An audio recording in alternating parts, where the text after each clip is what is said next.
Today, we're going to talk about tongue diagnosis. This is such an important part of holistic medicine is physical examination, looking at the signs and symptoms and putting that together with a piece of a puzzle as we're exploring what's the cause of the chief complaint.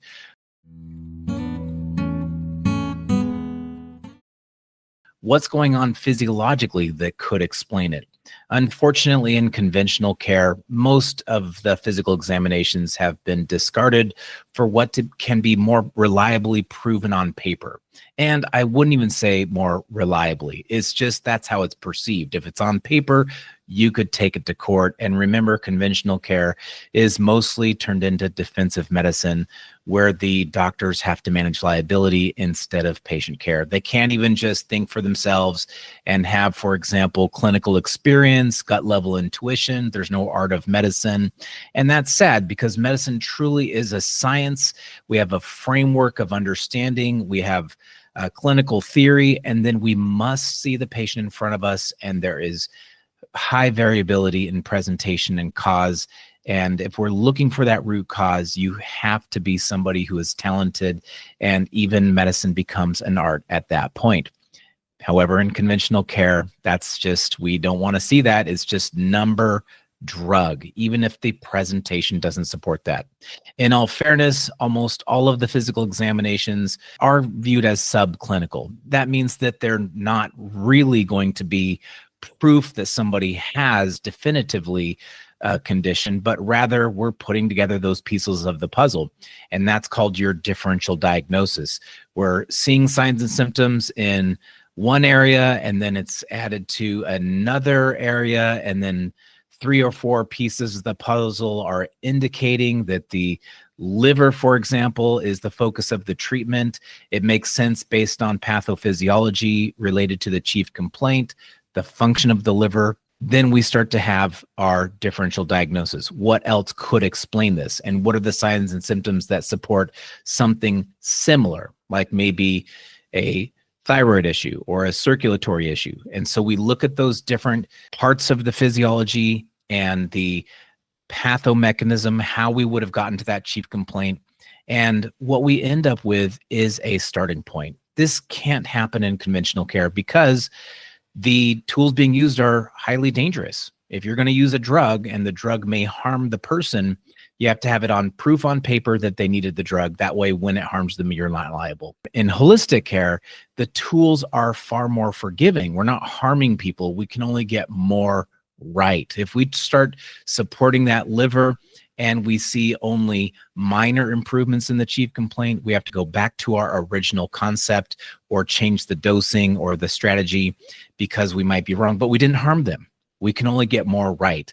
And then with clinical experience and time in patient care, you just get more right sooner. And that's what it means to achieve clinical competence. Getting into tongue diagnosis, you do have to understand that these are soft indicators, no pun intended, but there are signs and symptoms that are not going to be definitive, but they point to something going on in the body that must need to be confirmed with other parts of the intake and other biomarkers. Biomarkers are going to be signs, symptoms, physical examinations, history, labs, all of the pieces of the puzzle. And the tongue is just one part of the puzzle. We wouldn't want to just look at the tongue and then make a diagnosis based on the tongue because it's one piece of the puzzle. So let's get into our tongue presentation. Here is a pink tongue with no unusual coating on it. So this tongue looks pretty good. The tongue body color provides a glimpse at blood health. Here's a pale tongue, which indicates blood deficiency or some form of anemia. Even without looking at labs, we can see this just by seeing the paleness of the tongue. If it's a female and she just finished her menstrual cycle, then that might be understandable. But after a few days, definitely by the end of the week after her bleed discontinues, then her tongue should be back up to pink. If she's 2 weeks post bleed and still pale, then she's struggling to rebuild her blood. Or if you have a postmenopausal or non-menstruating patient, then you have maybe a blood loss somewhere. Could be a tumor, could be some sort of chronic bleed, and then that combined with the inability to build blood, and we'd see a pale tongue like we see here. So this is especially when we're combining it with related symptoms such as fatigue. If the tongue body becomes darker or slightly purple, it's hard to see the slight purple feature here, but you can definitely see that it's darker compared to the last tongue. But this will reflect problems with the hormone system and some beginning degree of blood stasis. Blood stasis means the blood's not moving. Remember, what we see on the tongue is an indication of what's going on systemically.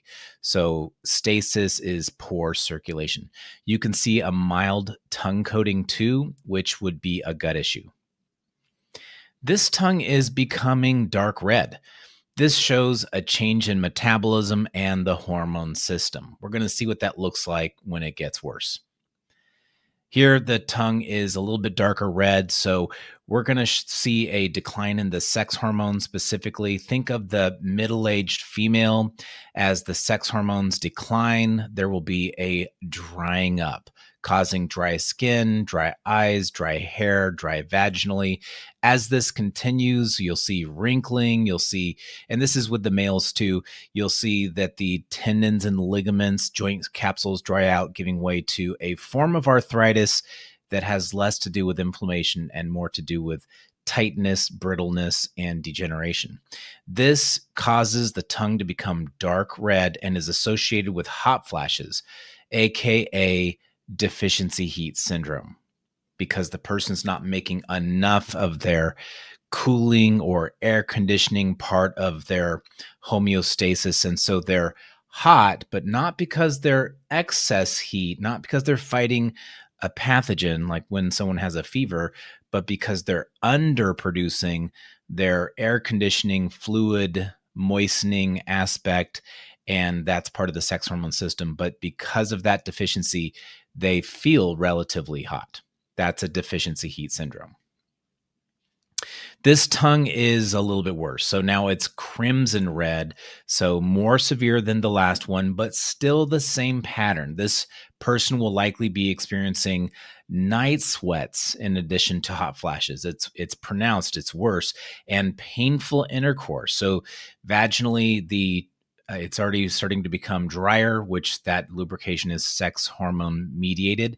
But now the skin is thinning. This is vaginal atrophy. This is a serious sign that the hormone system needs holistic treatment. We don't want to go taking outside hormones, which can cause other complications and risks and have no exit plan. Instead, we want to start with building the body's own production of hormones, not replacing the hormones, and looking for other factors that are disrupting the hormone system. Notice the tongue is even developing a large central crack, which is part of that drying syndrome. If the tongue body becomes purple, so we can see this one beginning to even the untrained eyes start to become purple. This is some sort of systemic circulatory issue. Purple correlates to poor blood flow and the blood stasis already mentioned. If we see it in the tongue, we know it is occurring systemically.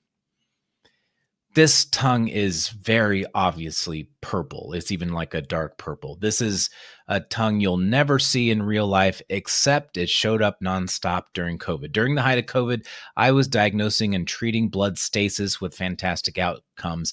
This was before we knew that spike protein was causing the circulatory issues. Nobody was looking at it, but I was, because I'm going back to the basics of physiology, signs and symptoms, and physical examination. The tongue has always been something that doctors look at. They just don't really look at it, people anymore. They just look at a piece of paper. This is because the tongue bodies were severely purple. So I knew there was a circulatory issue. Never in my career did I see tongues so purple, and most doctors no longer spend time on physical examination. For patients with tongue bodies that are both pale and purple, this one you can see is very pale, even with a purplishness to it.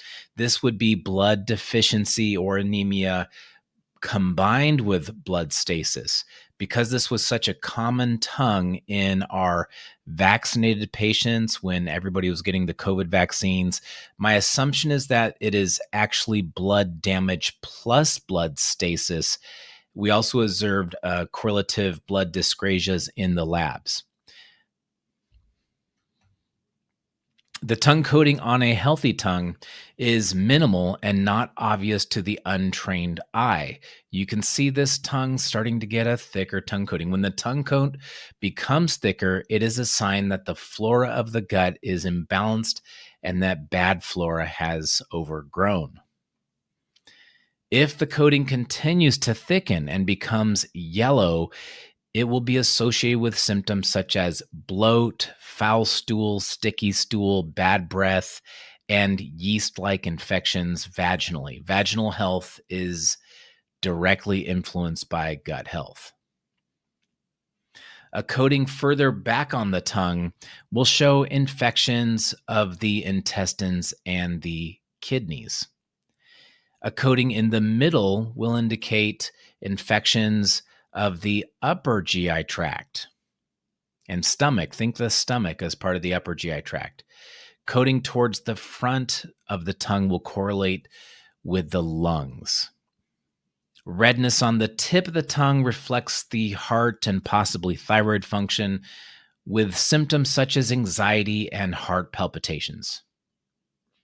Since the tongue is the front of the digestive system, a swollen tongue body indicates a swollen intestinal system. They are directly related. So in this picture, we can see the tongue is puffy and it can get far worse. This one is far worse. It's more swollen. It means more intestinal issues. If the tongue has teeth marks on the side of it, it also means that the tongue is so swollen that it's pushing against the teeth. A tongue this size would have those teeth marks. Unfortunately, I was unable to produce teeth marks with an AI prompt, so I did just get kind of a swollen tongue. The rest of the generations looked quite ridiculous. But you can imagine, and we've all seen it, many of us have had it ourselves, where the tongue starts to get scalloped or teeth marked on the sides. That's the tongue as a swollen tongue that's pushing against the teeth. When the sides of the tongue darken or become orange or swollen, that is likely the liver and gallbladder systems involved. Just think, instead of the teeth marks, which is the entire tongue swollen, it's just the sides of the tongue. And this picture does show it pretty good. If you look at the side, especially her right side, is starting to look almost like a lip, like it's inflated a little bit. And this can also be darker in that one particular area on both sides of the tongue, and that will be a liver or liver gallbladder area. Okay, so we covered some basics in tongue diagnosis. I'll go more into this topic later on, but this is at least a good starting point, and it puts the value of physical examination back on the map for holistic-minded people. Of course, now you're going to be looking at all your friends' tongues or your spouse, and it's something that's very common in my family and with my colleagues and in our patient base. So have fun with it, and more good information to come.